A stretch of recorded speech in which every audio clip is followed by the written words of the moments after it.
Hello friends. आज हम लोग कुछ जर्नल एंट्रीज जो हैं उसको समझने की कोशिश करेंगे। देखिए, हमने पहले भी कुछ जर्नल एंट्रीज पढ़ी थी। आज हम स्पेसिफिकली कुछ एंट्रीज की बात करेंगे जहां पे हम परचेज अकाउंट को क्रेडिट करते हैं। परचेज अकाउंट को हम जहां पे हम क्रेडिट करते हैं। देखिए, परचेज किस लिए यूज होता है? परचेज हमेशा गुड्स के लिए यूज होता है। जहां पे भी हम गुड्स परचेज करते हैं तो हम गुड्स का नाम नहीं लिखते हैं और हम परचेज अकाउंट से डिनोट करते हैं। और जब भी आप परचेज करेंगे गुड्स तो उसका अकाउंट जो है वो डेबिट होता है, क्योंकि गुड्स हमारे असेट्स हैं और असेट्स जब प्लस होते हैं तो वो डेबिट होते हैं। तो जब भी हम गुड्स परचेज करते हैं तो परचेज अकाउंट हमेशा डेबिट होता है। लेकिन कभी कभी क्या होता है कि परचेज करे हुए गुड्स जो हैं वो हम उसको सेल करने की बजाय कुछ ऐसा इंसिडेंट होता है जिसकी वजह से वो स्टॉक जो है वो कम हो जाता है।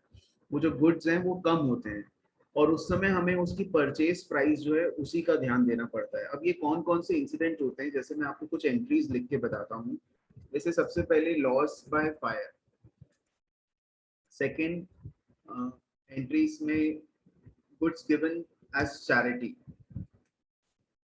Goods given as charity. फिर थर्ड एक example, goods taken by proprietor for personal use.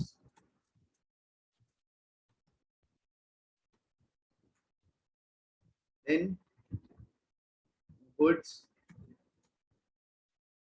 given as free sample. Goods lost by employee.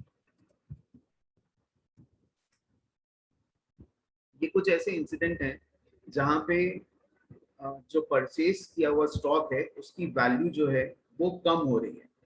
यदि लॉस बाय फायर हो रहा है तो गुड्स जो हैं वो फायर में डिस्ट्रॉय हो रहे हैं।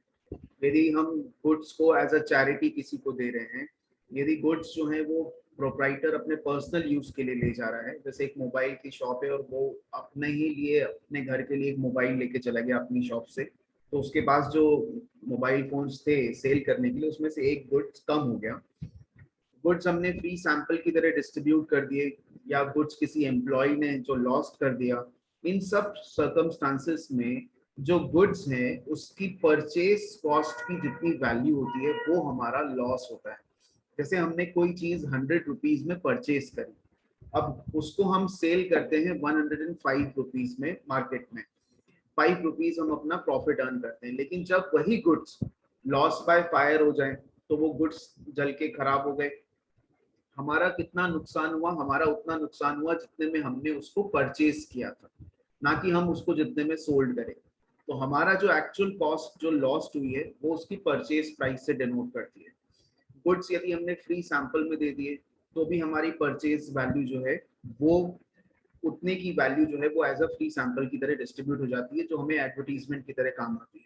गुड्स हमने चैरिटी में दे दिए, गुड्स हमने अपने पर्सनल यूज के लिए विड्रॉ करे, ये सब वो केसेस है जहां पे हम अपनी परचेज वैल्यू जो है उसका लॉस कर रहे हैं। तो इस केस में हम जब भी एंट्री करेंगे तो जो भी हमारा एक्सपेंस है, जैसे सपोज लॉस हुआ तो loss by fire account debit. In case charity में हमने दिया तो charity account debit. In case हमने पर्सनल यूज के लिए विड्रॉ किया तो हमने समझा था उसके लिए ड्राइंग वर्ड यूज होता है। यदि हमने फ्री सैंपल की तरह डिस्ट्रीब्यूट करा तो इसका सारे केसेस में, जैसे हमने फ्री सैंपल दिया तो advertisement account debit, loss by employ हुआ तो loss by employ account debit. जो भी हमारा एक्सपेंस या लॉसेस हैं वो सब डेबिट होंगे। और क्योंकि इसमें हमारे गुड्स जो हैं वो डिक्रीज हो रहे हैं और गुड्स अभी तक हमने सोल्ड नहीं करे हैं, तो उसकी जो परचेज वैल्यू है उसको हमें डिनोट करना है। तो इन सब केसेस में जब गुड्स इंक्रीज हुए थे, परचेज हुए थे तो डेबिट हुए थे। अब जब गुड्स डिक्रीज हो रहे हैं तो हम लिखेंगे टू परचेज अकाउंट, हम परचेज अकाउंट को क्रेडिट करेंगे। तो बेसिकली ये कुछ ऐसे ट्रांजैक्शंस हमने समझे जिसमें हम परचेज अकाउंट को क्रेडिट करते हैं, यदि किसी तरह का गुड्स लॉस्ट हुआ है फायर से, या चैरिटी में दिया है, या फ्री सैंपल डिस्ट्रीब्यूट करा है, या पर्सनल यूज के लिए विड्रॉ करा है, या एम्प्लॉय ने लॉस करा है, किसी भी वजह से अदर देन सेल्स यदि हमारे गुड्स की वैल्यू डिक्रीज हो रही है, तो हम उस केस में उस परचेज अकाउंट को क्रेडिट करते हैं। तो एक तो हमें ये चीज समझ में आई कि परचेज अकाउंट जो है वो रिलेटेड टू गुड्स हैं। गुड्स कभी भी अपने नाम से नहीं लिखा जाता, हमेशा परचेज अकाउंट के नाम से लिखा जाता है, और उसकी वैल्यू यदि इंक्रीज होगी तो डेबिट होगी, और सेल करने के अलावा किसी भी वजह से उसकी वैल्यू यदि डिक्रीज हो रही है तो उस केस में हम परचेज अकाउंट को क्रेडिट करेंगे। आई होप ये वीडियो आपको हेल्प करेगा जर्नल एंट्रीज को और अच्छे से समझने के लिए। थोड़ा थोड़ा रोज पढ़िए और हमेशा मुस्कुराते रहिए। चैनल को सब्सक्राइब करिएगा। Thank you very much.